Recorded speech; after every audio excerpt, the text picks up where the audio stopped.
For 40 years, I've been in meetings at the Pentagon where it is openly discussed that every vaccine, child and adult vaccine in America has snake venom in them. And that's why most government officials do not get the actual vaccine. It's very clear why they would choose venoms over all other things to put in a vaccine. Because once they inject that into your bloodstream and it binds to cells in any organ to create a disease, the human body is incapable of detoxing and destroying venom in the human body. Even if you treat the person with anti-venom, it doesn't matter. The venom will wreak havoc on their body, creating chronic illness, disease, and symptoms for an average of 12.7 years. I just have to tell you, Elizabeth, there have been multiple forensic toxicologists who would actually approach me at events, at different speaking engagements during COVID, after I released the fact, this documentary called Watch the Water. And it was all about how they're poisoning us with venom in the water to create COVID symptoms. And this forensic toxicologist named Jancy Lindsay walks right up to me in front of all these other VIP speakers and scientists and doctors and goes, "Oh, Dr. Artis, it's good to meet you. I'm Dr. Jancy Lindsay. I'm a forensic toxicologist. I just want you to know something. I think all your claims about venom and COVID is bullshit." And I went like this. "It's really great to meet you, Dr. Jancy Lindsay. I love that about you. I cannot wait for you to prove me wrong." This is exactly what I said. "I can't wait for you to prove me wrong. All these other people here, how do you guys feel about it?" And they all went, "We all believe them." And I said, "Okay, great. I guess you haven't seen my research." The lady looks at me over dinner. Everybody's really enamored, excited. She can't believe it didn't put me off. And I'm looking at her, and she catches my eye at one point, and she goes, "Dr. Artis, I just have to say something. Everybody seems really excited about this venom stuff and having you here, like you've unleashed the genie on the answers for all things COVID." She goes, "I just need to say something to you. The only way they would be able to literally poison the whole world with venoms is if they're using venoms as insecticides or pesticides." I went just like this. "Oh, really?" And she goes, "Yes, that's the only way you'd be able to spread it that far and wide." And I went, "Oh my God, I think you're a little late to the party, Jancy. You should be looking at my research." Not a joke. I sent her all this stuff about Monsanto. Now, what was crazy, she was the lead expert testifying against Monsanto in the lawsuit in 2021 on behalf of those two farmers in California that developed cancer. It was like $100 million lawsuit settlement by Monsanto. She was the lead expert, and she had no idea Monsanto owned the largest library of venom-based pesticides in the entire world. And when I showed her, she was like, "Holy crap, you might be right." And I said, "There ain't no might. They've been spreading this shit around the world like it's candy, man. Yeah, they've been doing this for decades. You just didn't know it." Anyway, she jumped on board real quick. It was funny. "I think your stuff is bullshit." That's okay. I love you too. It's great to meet you. One day you'll look at the research and you'll shut your damn mouth and you won't say stupid shit like that anymore. You won't look like a moron to the chiropractor guy who's been reading shit all day, 24 hours a day. Sorry. Chiropractor guy. Oh my gosh. Wow. You can't disprove that. That's right there. You just have all the reasons, like it's right there. Yeah. They're like, "Wait, they don't put venom in drugs and vaccines." I'm like, "What? There's a company called Venom Tech in London. They make venoms for drugs, vaccines, cosmetics, and crops." Okay. Are you telling me that they just made up a dumbass lab website for no reason? What? I don't know. What do you think they're doing? This is a $1 trillion industry making venoms and turning it into those three things. Trillion. And nobody knew about it till I vomited it on the whole world. And I keep vomiting it on the whole world. And the whole world's like, "Holy shit, they're trying to kill us." Yes. How did you come across this? Like, how did you discover this in the first place? Because people nonstop I knew would come up with ways to challenge me. I tried to think of every question somebody would have to try to disprove me. And I was like, well, if you go, just so you know how if you go on TikTok, whatever, and somebody just said, "Hey, go look up whatever." You go look it up a few times on social media, and then all of a sudden you'll get clips every day about that topic. Just type in chemtrails one day. If you've never cared about chemtrails, you're going to get chemtrail videos every day for the next 100 years. And you're going to be like, "Oh man, the algorithm caught up." On my laptop, all I did was search venoms all day long on publishedmed.gov, on nih.gov, on cdc.gov, and I was just doing it everywhere. Lancet, the medical journal in England. And as you're researching all that stuff, all the stuff comes up to the top, and it just constantly is getting fed to you. And I'm like, holy crap, they've been using venoms everywhere, but no one on earth has been researching venoms. Like nobody would even think to do that. So anyway, I just decided, before I vomited on the world the truth about COVID and the use of venoms that they call viruses around the world, Oh, Elizabeth, I got to tell you something. This is really freaking cool. 4 months ago, this guy in Australia, his name's Laban. He goes, Dr. Artis, I met you in Colombia, in Medellin, South America, 2 years ago. I have a little podcast I've done for 7 years. The most views I've ever had is 50,000 on one video. But would you come on my podcast, please, for the people in Australia? They love you here, and I'd love to do a show with you. I was like, okay. So we did a 2-hour just run. He would just ask me questions. I would just answer him. Within 1 week, it had 60 million views, this 2-hour long video. What? Then he made a little 5-minute clip of me holding up Latin to English dictionaries and showing the audiences what the definition of the word virus really is. It was 5 minutes. I went through 1771 is the oldest textbook I have, Latin English dictionary, actual books, all the way till now, 2025. It's a 5-minute reel. That one 5-minute reel had 110 million views. Last week it hits 110 million views.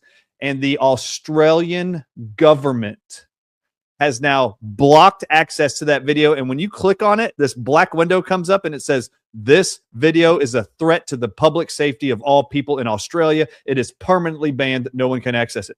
Now, what's crazy is all I did was show definitions in a book, just Latin English dictionaries for 400 years. The word virus, Elizabeth, in every Latin English dictionary, the word virus only means poison, comma, especially of snake's venom, or it just means venom. So I'm just showing that all the way to 2025. Look, a virus is not what they tell you it is. It is actually, you're being poisoned with venom from a snake. That's all it is. And they have known this for 400 years, and they lie to you and tell you it's something replicating in your cells, making you sick, that you can cough on other people. No, it isn't. They are literally spreading venoms around the world and making you all sick and calling it a virus, which is not an English word. It's only a Latin word. Well, that pissed off Australia. So now they've banned the whole video. And I find it funny. All I was doing was showing the definitions of it. I'll show you. Do you want to see it? It's pretty crazy. Let's go. Let's see if we can get a ban in the US. I'm like, okay, people, y'all are crazy. Let's go. Let's go. Let me just show you this one. So I'll pull up this other one. This one's really funny to me. I like this one. It's a short little presentation I decided to do. This is the title, Do Viruses Exist? And I will play it for you. So it's bigger. So what is a virus? These are Latin to English dictionaries dating back to 1771. I have the copyright date on all of them there. Just this small sample. I have 40 of these in my house. Okay. 1771 just happens to be the oldest. And Elizabeth, that's 4 centuries ago. Okay. Wow. So I just go into all of them and show the copyright date. Look at the definition of the word virus in English. It means a poison or a venom from 1771. You go to 1811. Virus means poison or venom. You go to 1880. This gets a little bit longer. Now let's go to 1959. A slimy liquid or slime or a poison, especially of snake's venom. Okay, great. Is that what you're told a virus is? When you get the flu virus, do they tell you have snake venom inside of you? Here's 1963. Poison, especially of snake's venom or any harsh taste or smell. Really? Does anybody say that to you when you have the flu? Oh, are you tasting something gross? No, that's not what they say. You've got symptoms of something. Yeah, snake venom poisoning. Then you get to 2007. The word virus still means poison, especially of snake's venom. Okay, great. 2007. The virus, Latin word, means in English venom, or it means a slime, stench, pungency, or saltiness. Are any of those definitions what you've ever been told a virus is ever in your whole life? No. Wow. So anyway, this is what I did with that guy. Anyway, it got him punished. And then I go to the English to Latin dictionary side because virus is virus is a Latin word. Okay. Yes. Not an English word. So virus doesn't exist in the English to Latin side of these dictionaries, but the word venom does. Look what the Latin word for venom is in English. Venom means virus. That's all it means. I'm like, oh man, we've all been lied to. And then I show this. Those who can't change their minds can't change anything. George Bernard Shaw. Anyway, we've all been lied to, people. Let it go. It's crazy. So this is what I do all day long is just show people, you guys think you know something. You don't know shit.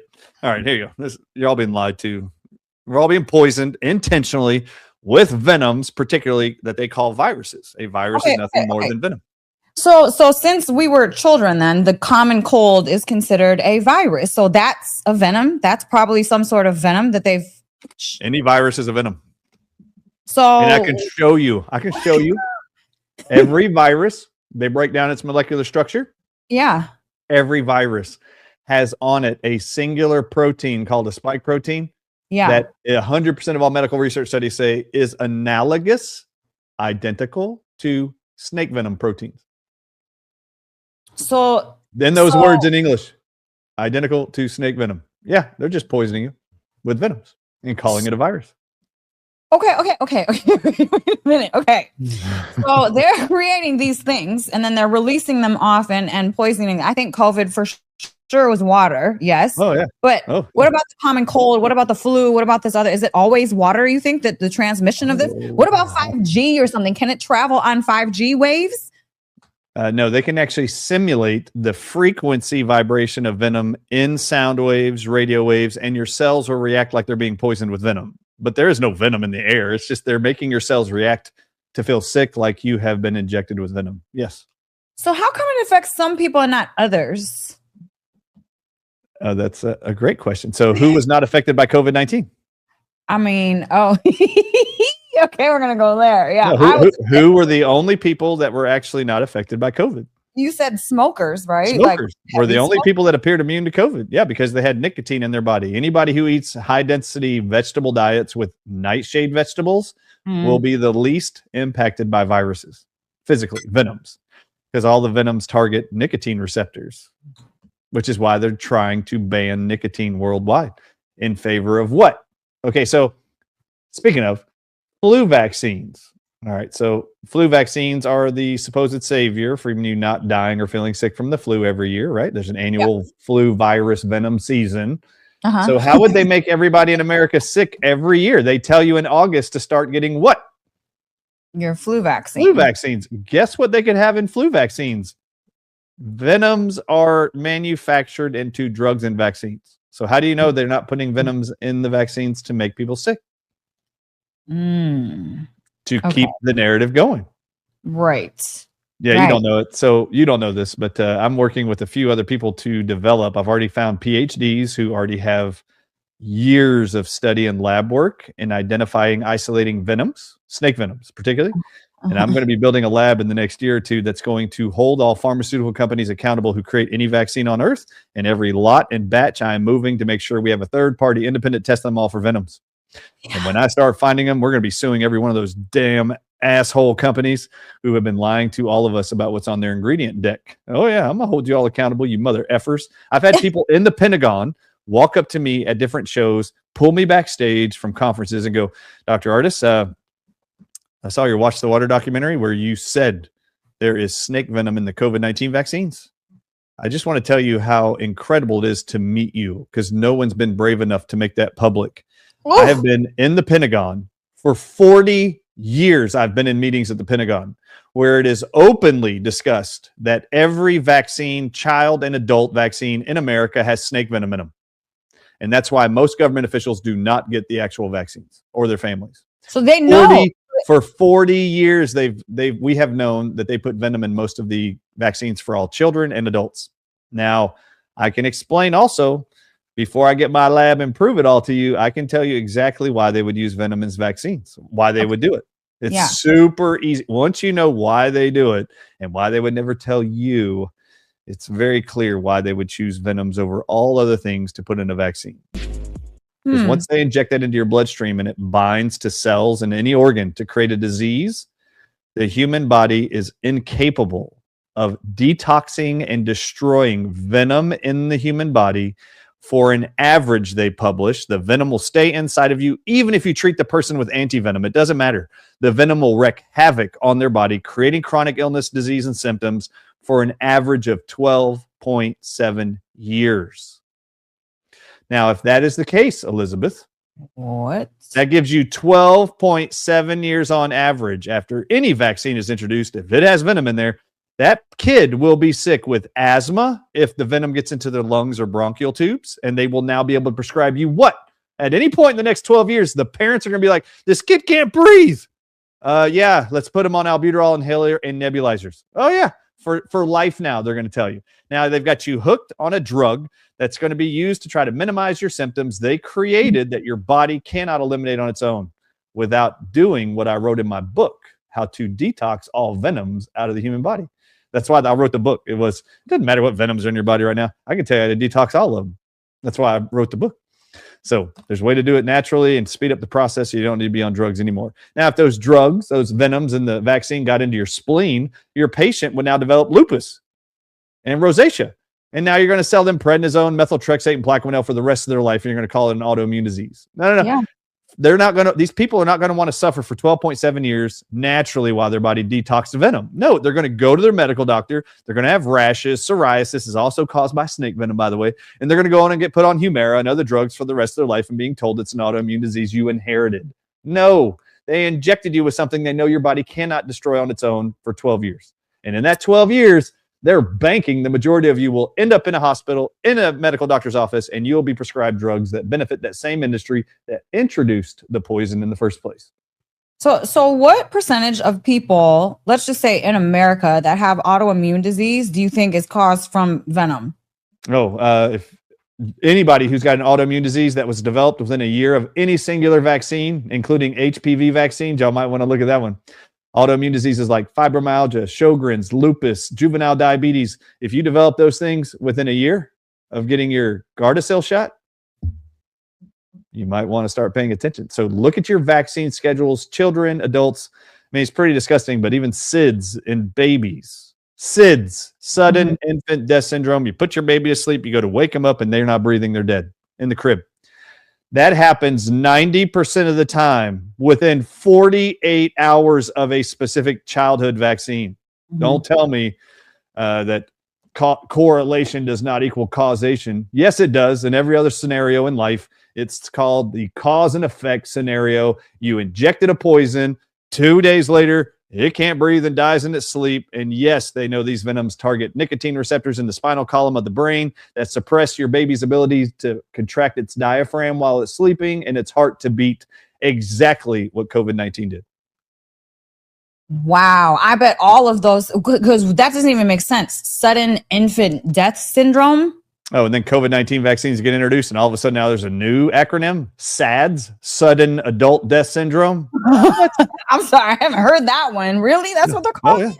Oh, yeah.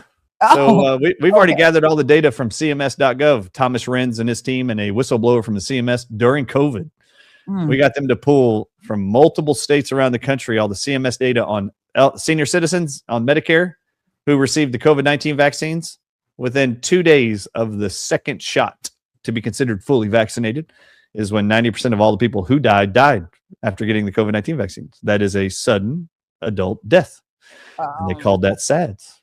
Anyway, unfortunately, these poisons are laced in these vaccines. So how deeply do you think that this goes within like the people that we elect as our leaders, right? Do you think that they know about this or they find out about it when they get into office? How high up in like in my mind, I think there's like 100 families that are controlling this whole entire globe. Okay. And I think it's just all manipulation, like puppeteering, basically. All this is puppeteering. So I don't even think even these guys even know what's happening. I think it's all being controlled here. So how deeply rooted into this is this, how can we fix this? Like, what are the solutions? What do we do? Very good. All right. So how are elected officials and government officials controlled? How are they controlled? So, for example, in America, it's obvious that a 4-year term president doesn't control America. They're only given the opportunity to be there for 4 years and they got to leave. And they're going to replace it with somebody else. Those people are not in charge. Okay. No. So how do you control these people who are in office? How are they controlled? Do you know the term? All right, so there's an industry, a specific industry that's totally legal. There's nothing illegal about it. It's called the lobbying industry. Do you know what lobbying dollars by definition is?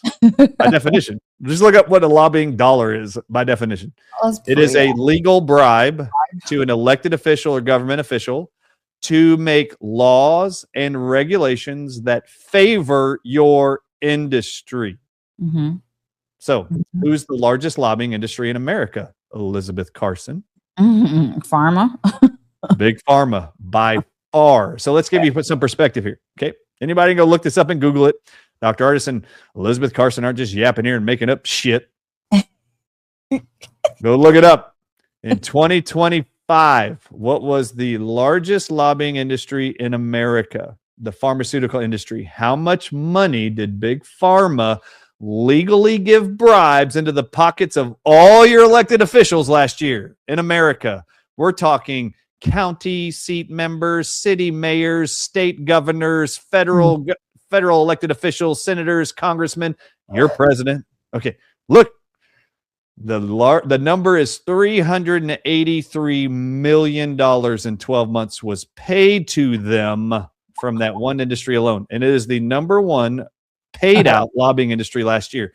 For perspective, everybody watching, I've listened to enough crap said in the mainstream media and social media that the Jews are running this country and AIPAC is controlling our elected officials in Washington, D.C.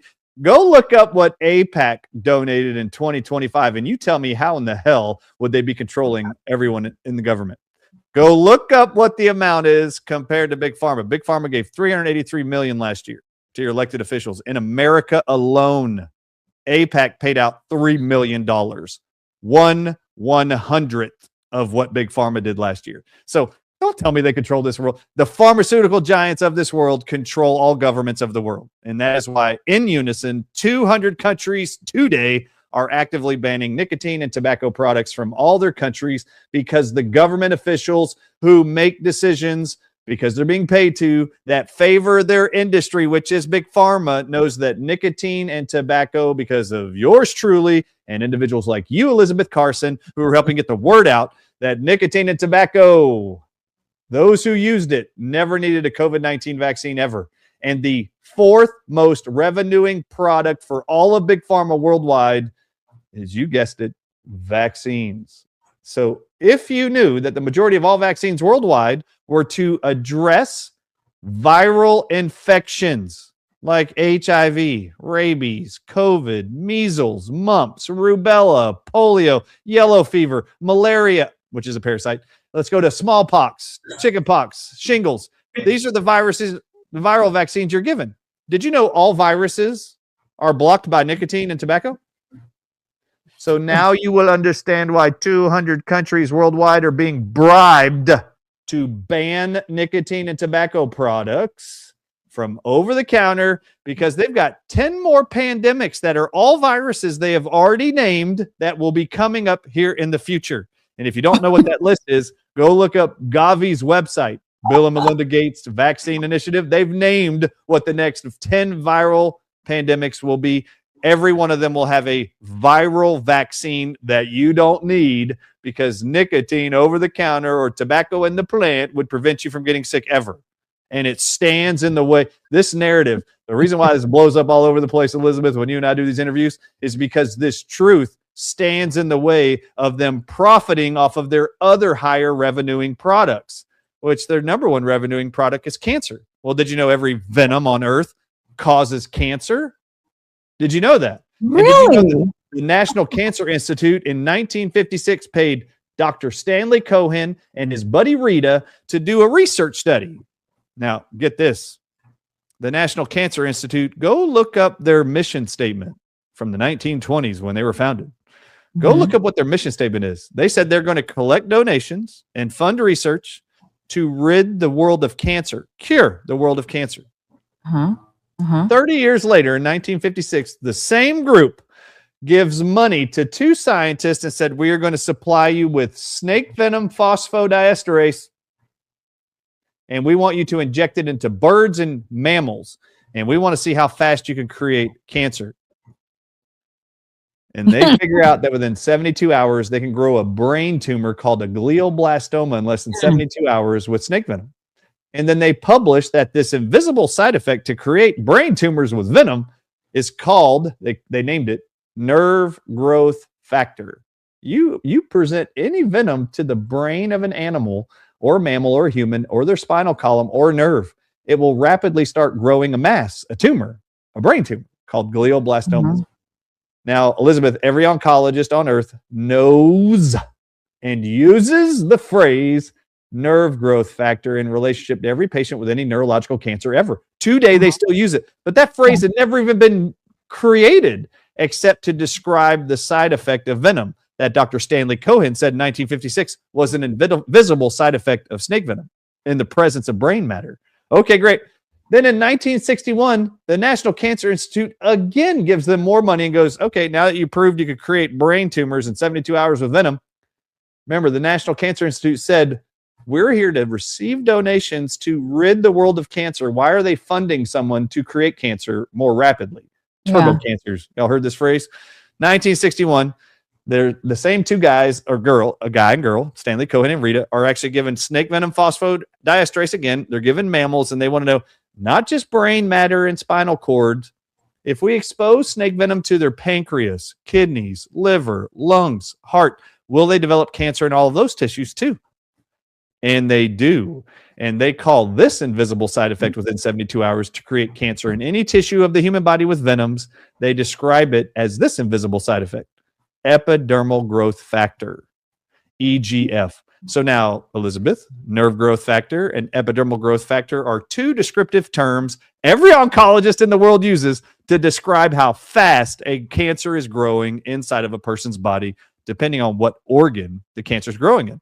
And these are side effects, descriptive terms of how snake venom interacts in the human body to create cancer. Now, check this out, Elizabeth. That's in 1956 and 1961. Mm-hmm. Then 30 years later in 1986, two people get the Nobel Prize in Medicine for discovering that snake venom causes turbo cancers to form. And that was Dr. Stanley Cohen and Rita. Guess who invented the technology inside the COVID-19 vaccines that you call and everyone else calls mRNA technology that is actually gene therapy? Guess who invented what's actually called DNA plasmids that was in all of the mRNA vaccines for COVID for the first time in history? Guess who invented that technology? Dr. Stanley Cohen, who was paid by the National Cancer Institute to figure out if snake venom would cause rapid-forming turbo cancers of the brain called glioblastomas within 72 hours, and he confirmed it did. Then he figured out it would create cancer in any other organ in 1961, and then they gave him the Nobel Prize in Medicine. And to this day, you will still hear every cancer is on the rise since these COVID-19 vaccines were introduced, and they have this new term. Turbo cancers are forming and killing people, even younger people, faster than ever before. Yes, you injected the technology that actually makes the body make snake venom in the human body to create these cancers that eventually will kill you even faster. Thank you, National Cancer Institute. Thank you for finding ways to create more cancer you can profit off of and poison people of and do protocols on in your hospitals to poison them with radiation, chemotherapy, and surgery and make profiting off of your horrific discoveries that you funded. Freaking A. I have so many things to say. It's like I was keeping tabs. First, let me just point out something that hit me as soon as you said it, which is the pharmaceutical company basically bribed politicians. You said upwards of 383 million last year. Go look it up. Dollars. Okay. So how many people are in the US on average, right? Isn't it about 400,000, like about 380 million people in the US alone? Right now it's 340 million. It's more than $1 per person. Okay. That's $1 million per, like we could solve poverty. Like this is just, okay. First of all, let me throw that out there. Guys, do you see how evil these people are? Like literally overnight could solve poverty and put everybody just, okay. So there was that. So now my question is, okay, so you know how we have like the big, like, hits of like, okay, the AIDS pandemic, like now where did it go? You know what I'm saying? Is it all of a sudden poof gone? What happened to it? Right? No. Do you know that AIDS drugs are actually one of the top 10 drugs sold worldwide last year? Oh, okay. Oh yeah, it hadn't gone away. It's just not here. It's mostly in Africa. They like poisoning all the people in Africa more than anybody else because they're more naive and uneducated. That's all. They just like poisoning them and killing them. They want their resources, kind of like what we did in America. When, all the Spaniards and Europeans came over and just wiped out all the Indians. They just murdered them, raped them, killed them, and took their lands. This is what they're going to do with Africa, except they're going to use vaccines and drugs and false flags diseases like AIDS. Didn't Fauci go over there and then use remdesivir, right? Like as an Ebola to help Ebola, but Ebola ended up being worse or better than what the vaccine was doing to people? 2019, the year before COVID, a 4-region area of Africa held an experimental drug trial just in Africa, 4 parts of Africa. And they would PCR test all the females to see which ones were positive for Ebola. And then they would put them on one of 4 drugs, including remdesivir. And just for context here, this is a year-long study. Remdesivir only lasted in the trial for 6 months. And then the safety board pulled remdesivir because Ebola, if you get the infection, supposedly the data set is 50% of all people with Ebola will die. Mm-hmm. Well, 53% of everybody given remdesivir died, which is more than what Ebola kills. So it was the only drug that had a higher death rate than the disease they were treating. So it was pulled from the trial. And guess who funded that trial? Dr. Anthony Fauci. And then that was in August of 2009 when he's notified remdesivir is too deadly and toxic to continue here in Africa. You know what was even more disgusting about that trial? What I found the most disgusting? If they PCR tested an African woman who PCR tested positive for Ebola, and they PCR tested the baby, and the baby tested negative, all babies younger than 7 days old, less than 7 days old, who tested negative for Ebola were automatically given the remdesivir protocol as if they did test positive for Ebola. And those babies died too, which I find the most disgusting. But why would they do that? Because they're murdering for profit assholes. That's why. So they knew that these babies were going to die. So they just continued. Did they not want witnesses or something? Like what? I'm confused as to what is the point of them just killing like babies though. And the period was only 15 days of treatment. So if they were dying, 53% of everybody given remdesivir died by day 15. You would have known that 6 months later when they pulled the drug. It's just the safety board reviewed 6 months later the trial data. Well, how many babies died within 6 months of giving 15 days of remdesivir? It's really, really disgusting. Oh my God. Okay. Shifting gears really quick. So I wanted to talk to you about parasites because there was some recent research that I, read, and then I talked to a couple people that I know, and they told me what the research said, which was basically that diabetes is basically because you have a parasite in your pancreas, and you could literally get rid of diabetes if you were just, did a parasite cleanse. All right, so let's just set the stage for diabetes here. This is a great question. All right, so diabetes, right now in America and around the world, there's 500 million diabetics. Okay.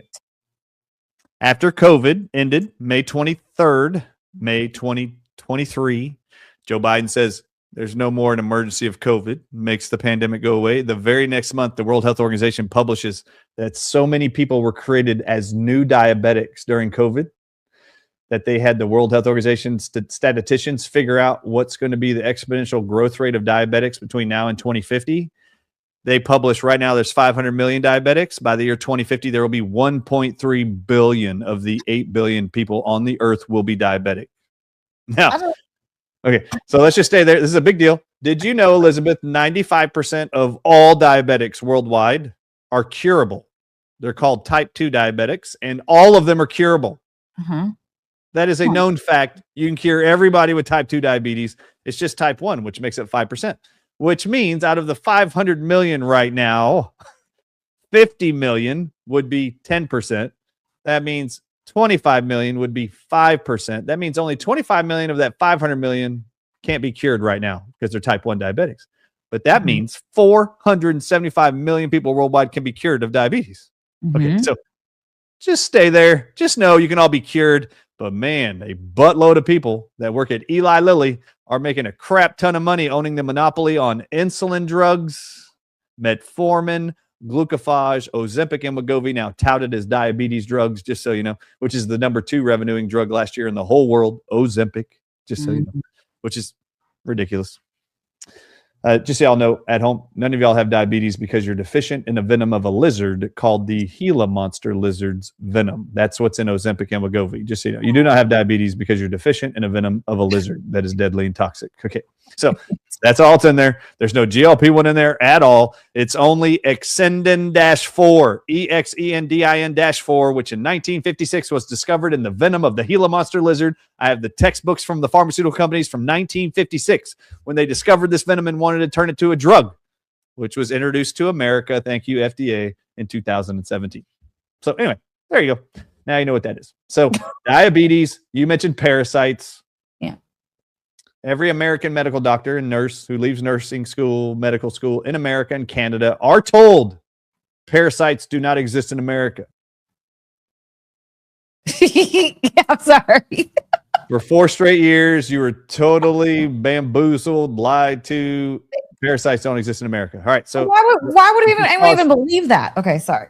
Yeah, don't be dumb enough to believe that. Okay, but if you do believe that, you're pretty dumb. I'm really sorry. Okay. All right. So you gotta be dumb because every dog, cat born in America is treated for what? Come Parasites called heartworms. Come on, man. Can you really believe what is there a visible force field around America that kills and zaps all the parasites in the world? Come on, man. You guys are crazy. Ridiculous. America's good, but it ain't that good. All right. If you go to the CDC's website, Elizabeth Carson, right now, go to the cdc.gov's website, cdc.gov, go to the search tab and type in the word parasites and hit enter and read the article on the CDC's website. It says right now, 90 million Americans, that's a quarter of you, have parasites called protozoa that are causing chronic illness and disease in America. Okay. How is it possible that the CDC knows that a quarter of all Americans have parasites causing disease like cancer and diabetes, but you that paid hundreds of thousands of dollars to go to med school were given Scantron tests for 4 years that actually included this question: true or false, parasites exist in America? And if you answered true, you would have been flagged. You would have been deducted points. You would have failed the test. So instead, you had to, crazy. You had to dumb yourself down and go, no, parasites don't exist here, so I can pass this damn test and get my license. Okay, just so y'all know, it's so absurd. Do you know what the CDC says on that parasites website? What it says in that article? It says the number one way Americans get parasites is from your drinking water. Watch the water, people. I told y'all. Watch the water. That's how they poison you, infect you. They're not getting rid of parasites. This is why we educate people on the importance of gravity filters, distilling your water, and then structuring your water. We did a Healing for the Ages conference 4 years ago. It was 3 days of why it's so important to filter your water. And this was one of the things we wanted to make sure you knew. Phew. So they're just, okay. So let's go back to diabetes. Hold on. Your pancreas, pancreas produces insulin. So I just have to say, it is very true. Many, many diabetics solely have diabetes because of parasites in their pancreas. However, COVID-19, long COVID, and COVID-19 vaccine injury have created an exponential rate of increase in diabetes being diagnosed in people who did not have it before COVID. What was COVID? Nothing but 36 different animal venoms being used in gene therapy called DNA plasmids, or you were just exposed to them. For example, in the Johnson & Johnson shot, they just injected you with what were called spike proteins. Spike proteins is like a cover word for snake proteins. All venom are proteins. So they just introduced these. Did you know that every beta cell in the pancreas, Elizabeth Carson, every beta cell produces insulin in the pancreas? Do you know that every beta cell has a little switch on it that turns it on to secrete insulin whenever it detects blood sugar in your blood, or shuts it off so it doesn't know if sugar is present and stops producing insulin? Do you know what that switch is called? It's a receptor. It's called alpha-7 nicotine receptor. And nicotine turns it on to produce insulin. So when the venoms of COVID were introduced via vaccine, via air, water, food, it didn't matter how you got it, long COVID included, if that venom landed in your pancreas and bound to a beta cell, that beta cell now switches off and no longer produces insulin. So venoms can create, COVID can create diabetes, parasites can create diabetes. There are 2 minerals all diabetics are deficient in, and your beta cells require these 2 minerals to produce insulin, or it can't even make it. And those 2 minerals are called they're called chromium and vanadium. So there's lots of people that need to be educated on that. I just actually created a product called Hydrate Complete, and it's got chromium and vanadium in it for that one specific reason. So it's to make sure you're getting adequate amounts of this trace minerals every single day, or else diabetics have no chance to overcome it. Okay. So I will say that I had COVID. I thought I was going to die. It was like day 13. I still had a fever. I was like 104 for like 13 days straight. I couldn't eat. I was freaking out because I was the sickest I've ever been in my life. And I still didn't go to the hospital because thank God I didn't, because they probably would have put me on a vent and then I for sure would have died. So I just stayed and I suffered. Thank God. Day 14. Hold on. Lots of people talk about this vent, by the way, in the hospital. Remdesivir killed 53% of all people by itself without a vent in Africa. That's the number one killer. It wasn't the vents. The vents added to the stress in the lungs, but remdesivir was the number one killer. So that's what they were giving people as soon as they got to the hospitals? Yes. Wait, what did they stop? Yeah, they put them on remdesivir. It would shut down their kidneys within 24 hours. Their lungs would fill with fluid. Then they went on a ventilator. That's how they did this. And then they would force air into the lungs that are full of water now, and it would blow open their lung cells, and they would die within 9 days. I was very good friends with a state senator. Rest in peace, Senator Morris Hood. He was the senator that resided over Detroit, and he caught COVID, went to the hospital. They did something. He was on a vent. They took him off the vent, went home, got sick 5 days later, went back to the hospital, died the day that he was there. That was probably remdesivir. Remdesivir was the immediate treatment. They were only allowed to give remdesivir as an antiviral drug to all those that tested positive, period. Oh my God. And they did it everywhere, like everywhere in the US, like all states, all hospitals. Oh, this gets better, Elizabeth. America was the only country to use remdesivir from January 2020 to the end of October of 2020. And then in the beginning of November, it was allowed to be exported to other countries. And the first country it went to was Brazil. Now, stay with me. No country had more deaths from COVID-19 in the whole world than America the whole time, but especially in the first year. But America was the only drug doing remdesivir. Do you know to this day, America has twice as high the amount of deaths as the number 2 country in the world from COVID-19? And do you know what country is number 2? I just mentioned it. Would you like to guess what number 2 death total country was from COVID-19? It was America. More people died here. America sucked more than any other country keeping their citizens alive during COVID. America, the land of the free and the most expensive healthcare in the world, you sucked at saving the lives of people than any other country in the whole world. Somalia did better than America. Bulgaria did better than America. Every other country did better than America. Uruguay did better than America. Do you know what the second most deadly country was for COVID-19? Brazil. And guess who got remdesivir next? Brazil did. You just got to follow the numbers. They poisoned you to death and they killed you for profit. Oh, and in America, Medicare, Elizabeth Carson, gave a bribe to every hospital in America that if it's a Medicare-age patient, if you will give remdesivir for 10 days to that patient, which was the only drug they were allowed to use anyway during COVID, or the doctor would lose their license. If you will give them remdesivir and code it to Medicare, that you've done it for 10 days to a Medicare-age patient, we will give you a 20% add-on bonus to the entire patient's stay bill.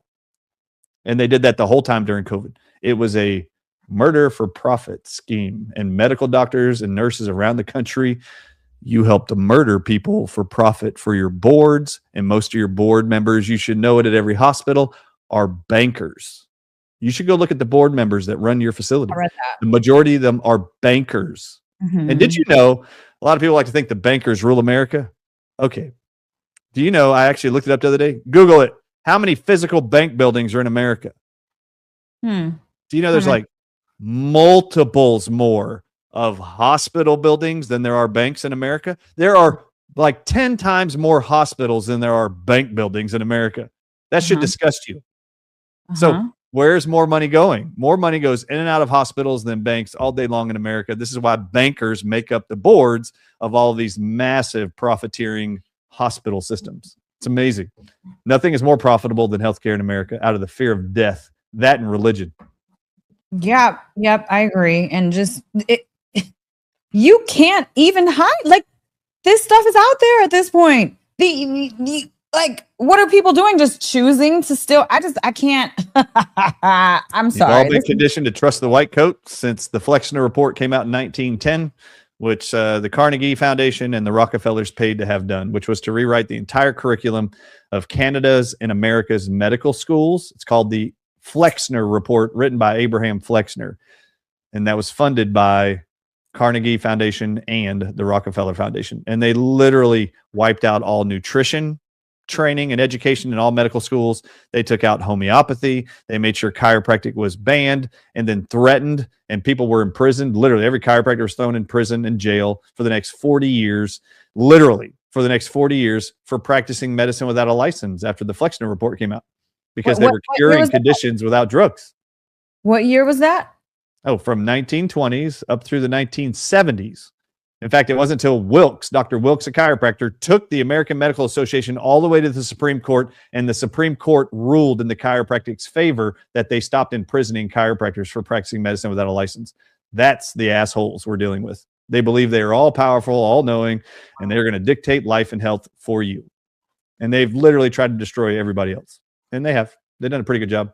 Yeah. Except for you and I, we just keep on going regardless. God be willing, we'll just continue to spread the word, spread the truth to all of you. Well, that's the thing. That's what I was going to say earlier. It's like I had COVID so bad, but I don't feel like I have long COVID symptoms. I don't have any of these long lasting issues. But why? Not even that I knew that COVID was a venom that had whatever. I do parasite cleanses. I drink distilled water. You know what I'm saying? I clean my everything. Like I don't subscribe to those systems that make you drink the tap water and do all boil your water even with pasta. Like I use distilled water to boil my pasta and my rice and everything else. It's like I probably, unknowingly just healed myself naturally from that because I definitely had COVID bad. And I just, hearing all of this stuff, I just wonder why I don't have these symptoms. I'm good. I actually have had NFL athletes walk up to me at different events, Hall of Famers even, and ask me, why does every member of my family have gotten COVID multiple times and been in hospitals? How come me, my wife, my kids, we didn't get it? We never got it once. Not a joke. I've looked at multiple of them in their faces, and I went just like this. I know something about you without you even telling me. What's that? Do you get your water from a well? Oh. 100% of them had said, yeah, what does that have to do with anything? And I'd go, wow, you're about to learn. Just wait for my documentary coming out called Watch the Water. You'll see. And all of a sudden, everything went off. And then I go, hold on. Tell me, though, first, do the family members that have gotten COVID multiple times, do they have water supplied to them by their county municipality? Yes, they all do. Yeah. Okay, good. Yeah, stay on the well. You're going to be better. So, anyway, it's just and then in 2007, just so everybody knows, in 2007 is a document that the government of the United States produced. It's called Water and Terrorism. And in the document, they actually have tables and sections of various deadly toxic agents that can be added to our water systems to subdue people downstream in any village, city, county, you name it. They list them. And in one of the tables, they list all the animal venoms that can be put in the water. This is insane. Are we? 2007. Sorry. Are we living inside of like a cartoon? I'm so. This is just. Yes, you are. I cannot. It's real life. It's a real life Roger Rabbit cartoon. Yeah. What's going on? That's pretty crazy. Really? Yes, really. Oh man. I'm sorry. This is almost comical to me because it's just absolutely so ridiculous. And it's amazing because it will list the names of the animals and then it says defense toxins. Do you know what defense toxins are in these animals? It's called venoms, dummy. So anyway, you can walk through all the creatures and they're all the ones you found in COVID-19 in every DNA lab around the world. Every patient, long COVID, acute COVID, tested in 5 different countries around the world, their blood, urine, and feces while sick with COVID, PCR tested positive for COVID, was submitted to a DNA lab, blood, urine, feces. 100% of the samples had a combined 36 different animal venoms in every one of those tissues, creating the symptoms you called COVID and long COVID. I just can't. And in my book, called Moving Beyond the COVID-19 Lies on page 104 and 105, in case you're wondering what the evidence suggests, in case any of you are like, maybe we don't want to trust DNA evidence anymore. Okay, great. Don't. All right. I show you the DNA reports from these 5 different labs in 5 different countries, and they show you the venom proteins by name and every animal they come from. And then I'd like to ask you, did you get bit by 36 different animals that have venom in them during COVID to make you lose your taste and smell and can't breathe and feel like you're going to die? Did you get bit by anything? And what's amazing, even more amazing, not a single one of these DNA labs published any proteins, venoms included, that were found in every blood, urine, and feces sample. Not a single bat gene DNA evidence of any kind was ever produced. Yet you were told nonstop a bat coughed in China and made the whole world sick. Pretty absurd. It's all lies. I know it's all lies. It's all just absolutely ridiculous. Let me just tell you this quick story before we talk about something cool that we're doing together.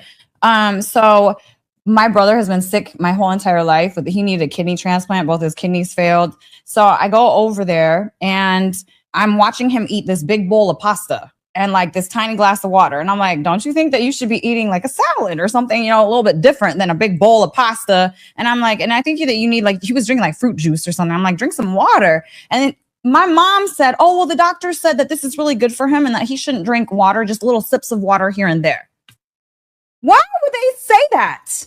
What? So now sunlight is bad for you. Water's bad for you. The two main substances that make all organisms on life sustained with energy.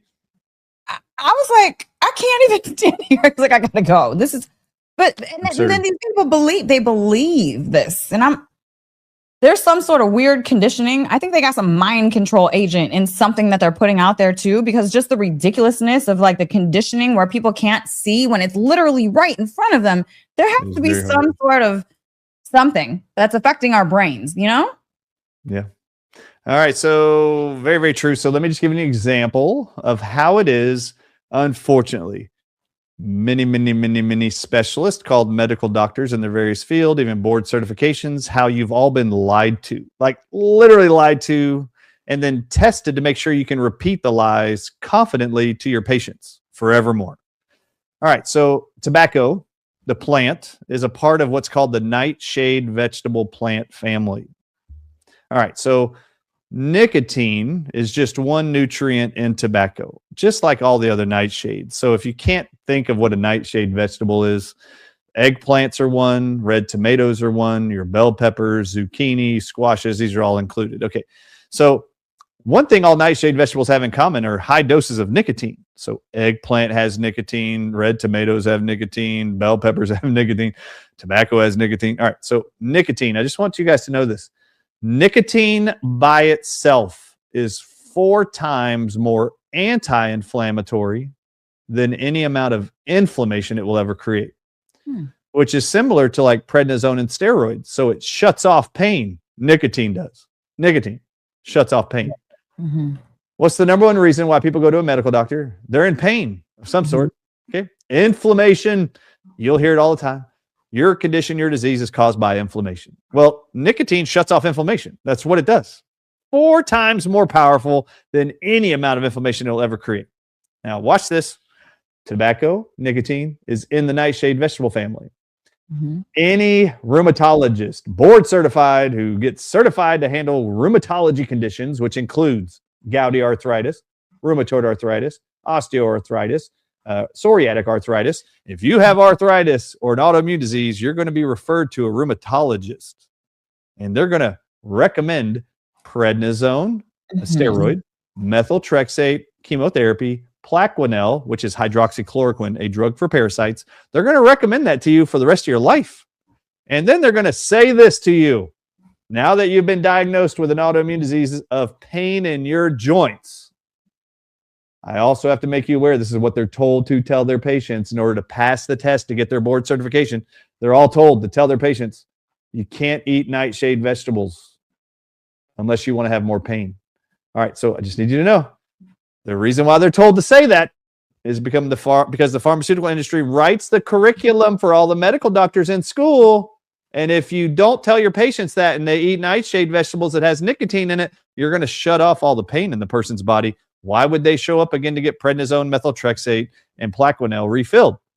They wouldn't, because they'd be eating the foods that reduce inflammation and pain. So they have to lie to you. No different than this lie. All cardiologists and all primary care doctors in the country and around the world will say this in unison. Salt is bad for you.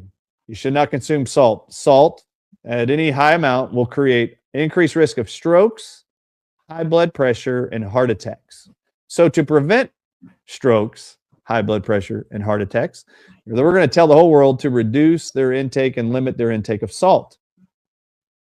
I repeat, In unison, 100% of them will tell you should limit the amount of salt you consume to reduce your risk of heart attacks, strokes, and high blood pressure.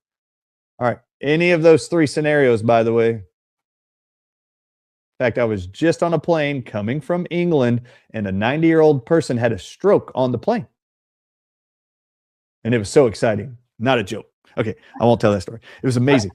Pilot comes on. Is there any doctors on board? We have a medical emergency in the back. I was the only doctor on the plane. I was so excited. I was like, oh, yeah, I was born for this moment. Set it down, go back there. It was just me and two nurses, and I actually had something that I gave this guy, and it turned him around within 5 minutes, which actually includes sodium, chloride, choline, and inositol that prevent worsening stroke symptoms. And the guy's all color came back, vomiting. Everything changed. Within 10 minutes, he was totally better. The flight attendants were blown away. The nurses were blown away. I just happened to have it on me. So I just want you to know, if you have a stroke, heart attack, or high blood pressure, in unison, your paramedics, your cardiologist, your primary care doctor, your emergency room attending doctor, in unison, if you just had a heart attack or your blood pressure's at stroke level or you just had a stroke, the very first thing they're going to do is inject you with a crap ton of salt. Mm-hmm. Mm-hmm. Wait. They told you salt increases your risk of heart attack, strokes, and high blood pressure. Why is the first thing they do to 100% of you with a heart attack while laying on the ground, they're going to put you on a stretcher after getting you stable. They're going to stick a needle in your left arm and shove 9,000 milligrams of salt into your arm before you even talk to a doctor, ever, or do a blood panel of any kind. Before they do any diagnostic testing, they're going to inject you with 9,000 milligrams of salt, which is 4 times more than the FDA says you should ever have in 24 hours, and 9 times more than the American Heart Association says you should ever have in more than 24 hours. Yet 100% of you will be given salt immediately with any of those conditions. And if you have high blood pressure at stroke level, the first thing they're going to do is give you 2 bags of salt called saline or fluids. That's 18,000 milligrams of salt. And within 30 minutes, your blood pressure is going to come back into the normal range because salt keeps your high blood pressure normal, prevents you from having strokes and heart attacks, and is a necessary electrolyte for the heart to beat normal, brain to function normal, and blood pressure to be normal. But they had to lie to you so they could bill your insurance for saltwater bags in favor of you eating it all day long, sprinkling on your food. Crazy. They really got us. They really got us all twisted. It should be really messed up. You should ask any doctor ever. Seriously, think about any hospital, walk down the hallway, imagine yourself looking at every single room, 100% of everybody, no matter why they're in there, pregnancy, cancer, fever, diarrhea, heat stroke, it doesn't matter. 100% of them are getting salt water the whole time. Yet you're told salt's bad for you. Yet the whole time you're in their facilities, they are giving you 9,000 milligrams of salt, which is 4 times what the FDA says in any 24-hour period you should eat, and 9 times more than the American Heart Association says any human being should ever consume. So why would they do that? Oh, well, how many of you know that the FDA signs the contract for all import of saltwater bags in all hospitals in America every 2 years? And how many of you know that it's $2.75 a bag that hospitals can be charged in America to buy those bags? Do you know what the average build one bag of salt water for a child is charged to your health insurance? $383 a bag. Do you know what the average adult is charged per bag? So if you had a stroke level high blood pressure, you're going to get 2 of these bags every day. It's $890 a bag for a $2.50 bag, $2.75 bag. So now you'll know why they tell you to not eat salt. Because they know they're going to create a deficiency of salt worldwide. You're going to get sick. You're going to develop high blood pressure, stroke, and heart attacks. And then they're going to give you the one thing they told you you should never have at a dose they can profit off of. This is why I'm adamant that people like you, Elizabeth, and your outfits and all of your trusted audiences need to know the truth about how the system works. You should be shocked to watch any of your loved ones have a heart attack, stroke, but as you tell them at dinner every day, you shouldn't eat that. It's too much salt in those potato chips, Mom. Oh, wait. Why do they pump you full of way more salt than any bag of Doritos, potato chip Lay's, whatever, it doesn't matter. Why would they give you more salt than you'll ever eat in a given day anyway, whenever you're in a state of health emergency? Every health emergency.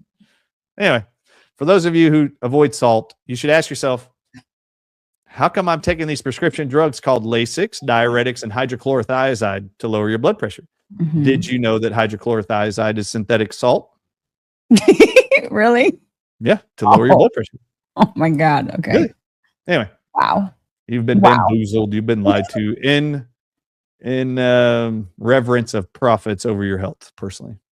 Yeah. And I'm many so many ways. And there's other ways that these systems are manipulating, because as you said, the salt bags, like $2, which turn into $800. It reminded me of a conference that I went to in DC, a disclosure conference, where they were showing the government contracts of how much a screw costs, right? How much a screw costs. Do you know how much that screw cost? $713. And then, one of those things, a screwdriver, or like one of those, I don't know. It was one of those tools. Guess how much that costs?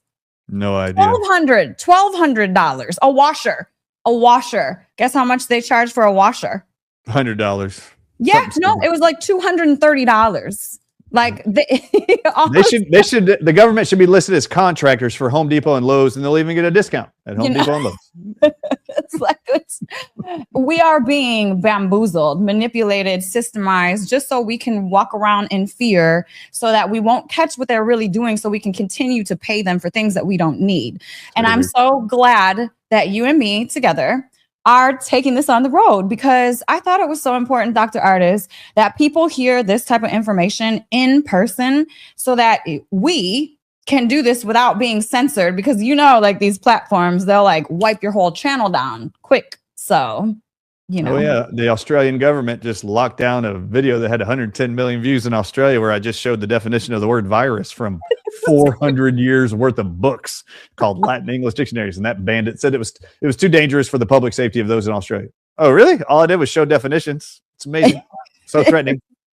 Oh, once you know the truth, that's the threat. Remember, those in power in government positions in Australia are bribed with pharmaceutical money. They cannot allow you to know the truth about what viruses are, because antivirals and vaccines that are for viruses primarily generate the most profits for the medical industry in every country around the world. They create more cancer, heart disease they profit off of for the rest of it ever, and then diabetes, like we mentioned earlier. So they cannot let you know the truth. This looks like a dartboard. I want you guys to focus on one thing. You're not gonna be able to read any of this probably at home unless it's on a 100-inch screen TV. But you've got 5 red balls in the middle, like the bullseye, and inside those balls are words. Inside those balls are the words snake, scorpion, spider, wasp, and bee, like honeybees. All right, the blue balls are companies, and the green balls are all the crops we eat around the world that have the venoms in red inside of their seeds. And now every part of the plant has the venoms of scorpions, spiders, snakes, bees, and wasps in the vegetable, fruit, leaf, stalk, bark of the plant. And that chart, I'm going to zoom in so everybody can see it. This comes from EFB Bioeconomy Journal, dated November 2021.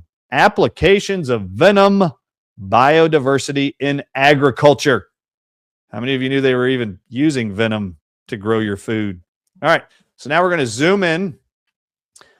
Just look at the red balls. Now you should be able to see them. You'll see the top one says wasp, then around the horn, scorpion, bee, spider, and snakes. That's venoms. They infuse these into the seeds of all the crops in green. So let's start bottom left and work our way around the horn. Melons, cabbage, soybean, lettuce, garden beans, celery, rice, stevia. Let's keep going around. More lettuce, potatoes, which I love. If you follow the lines from potato down to the companies that own it, even Frito-Lay is the third blue ball going down into the left. The company that owns potatoes laced with venoms of those 5 venomous creatures. Amazing. Wheat, cotton, peppers, tomatoes, beans. We'll keep going.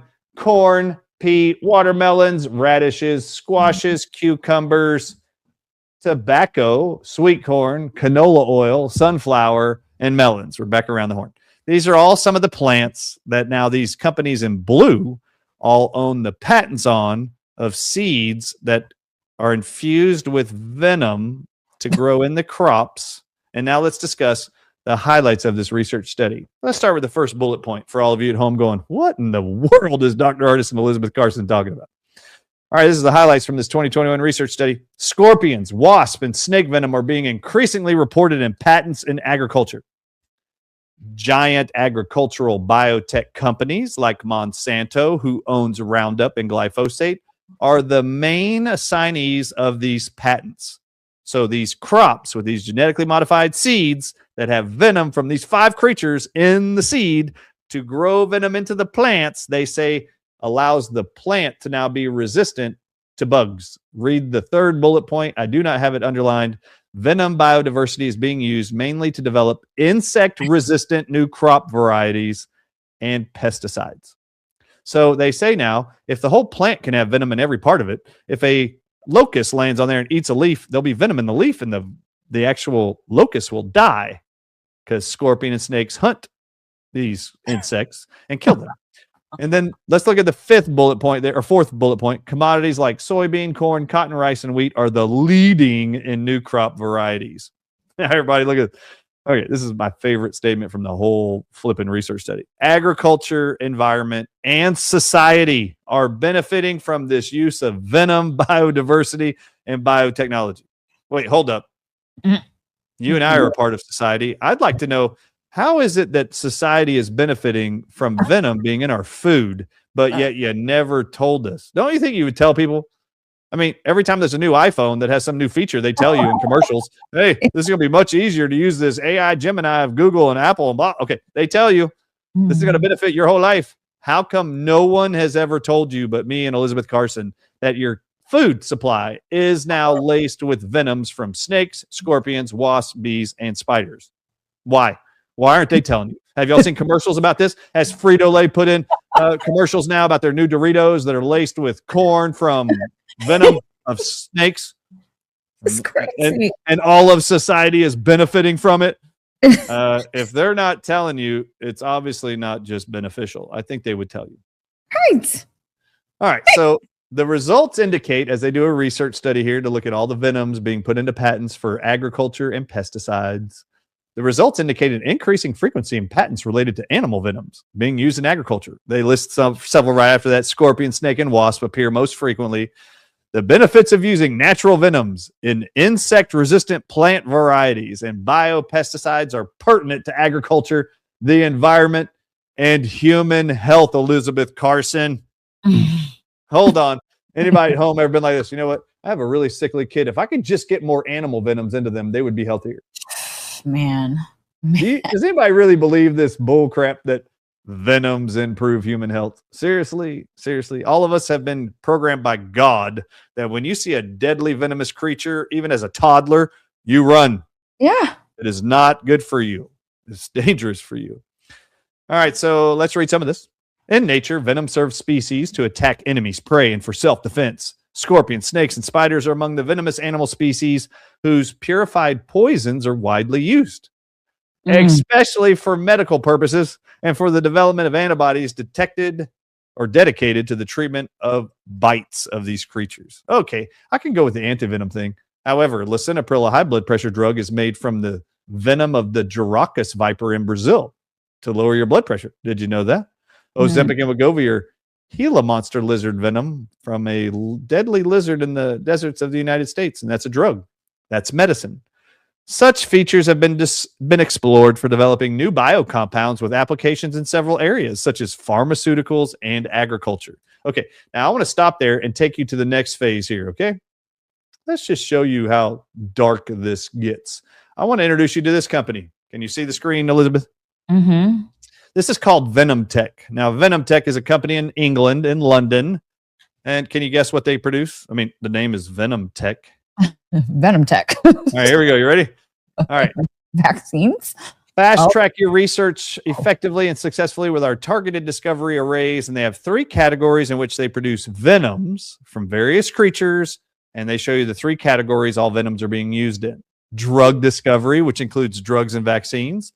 Cosmetics, they put venoms in. And then crop protection. This is a company, just one of many, that are producing venoms for drug discovery, cosmetics, and crops. Why are venoms used in cosmetics? How soluble are venoms? And they tell you it's soluble in water.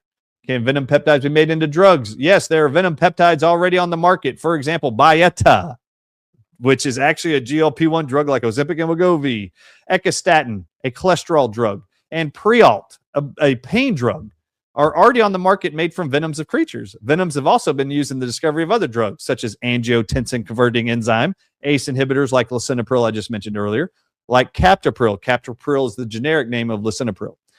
And peptonematics, like whatever that is, eptifibatide. These are drugs made from venoms.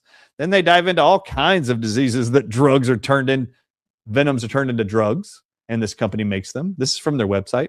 And then why are venoms useful in crop protection? And they explain why they're putting venoms in the seeds of crops, genetically modifying them, and how it protects them from insects. Well, I'd like to ask you, how many of you think Monsanto has grown crops in a lab that bugs can eat and die, and then they fed those same plants to humans to see how it impacts you when you swallow the venom yourself? Mm-hmm. Zero. Mm-hmm. They haven't done any of it. Mm-hmm. Then they dive into cosmetics and venom peptides. I actually have some in my room right now in my podcast studio of cone snail venom and anti-wrinkle creams. Amazing.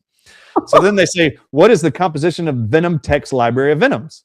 They say approximately 30% are from snakes, 30% are from tarantulas, 10% are from true spiders, 20% of the venoms are from scorpions, 10% from others like jellyfish and insects. How many venoms are in the Venom Tech library? Over 200, which are then fractioned into 20,000 different molecules that can be added to drugs. So here's their venom library, and I just want to show y'all. These are spider venoms. Look at all the spider venoms they create at Venom Tech to turn into drugs, vaccines, cosmetics, and agriculture. That's all the spider venoms they produce there. And then what about king cobra venom type snakes called elapids? These are all the venoms that they're using to turn into drugs, vaccines, cosmetics, and agriculture.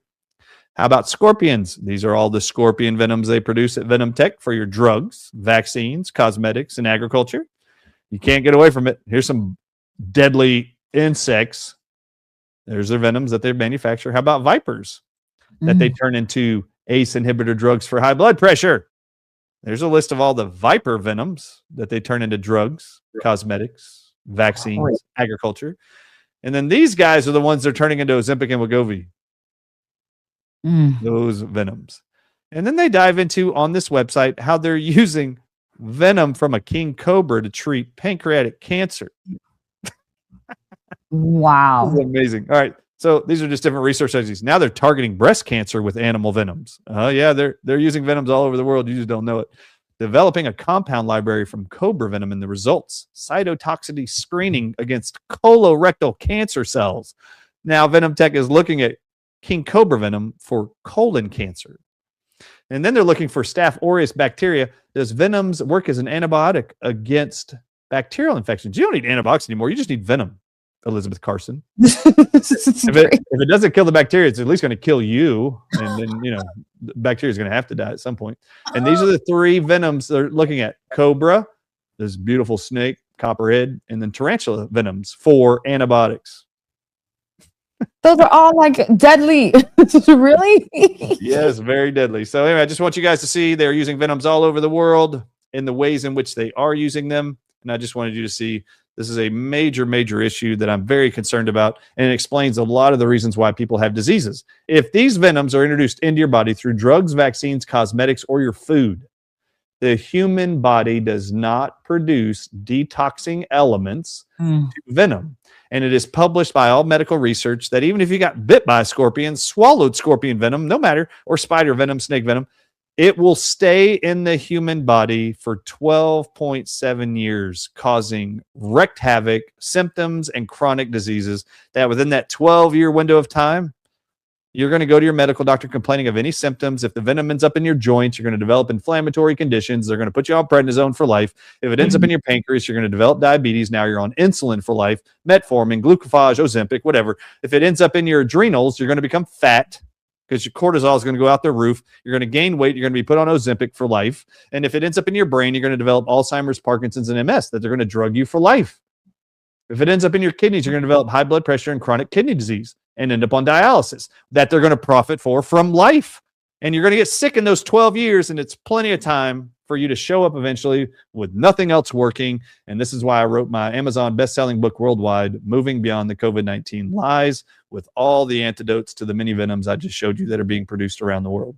Yes. And guys, that will be inside of your gift bag if you join us in person, which we will be uncensored for the first time. Dallas, May 16th. Then we're in Vegas, August 8th, I believe. And then Miami in December. So yes, you guys if you come in person, you get one of his books for free inside of your gift bag, which has all of the stuff that you need to like really be healthy out here and not be fake healthy, you know? There will also be multiple nutritional supplements and formulations in those gift bags, along with a signed copy of my book for everybody that attends. Yes, yes. It's so worth it. And I'm so excited to do this with you, Dr. Artist. Like I said, I have so much respect for you because you don't care. You literally like, and I'm the same way. So let's go. Let's freaking go. Let's save lives and let's protect lives around the world because they don't have the intention to do that. It appears very obvious. Yes, yes. So I'm so honored to be doing this with you, Dr. Artist. And guys, the link is in the description. Make sure you grab your tickets. We are not rerunning this. This will not be replayed. So recorded. This is going to be live and then it's over. Yes, exactly. For like 5 hours. Yeah. Of uncensored material. It's going to be amazing. Yes, it is. Yes, it is. Okay. All right, Dr. Artist. Well, let me go make some clips. Time to make some reels, make them public, make them viral. It's going to be amazing. Go. All right. Sounds good, guys. And this was another episode of me and Dr. Artist. And, we'll be doing this in person. So join us, guys. It's going to be amazing. It is. Peace.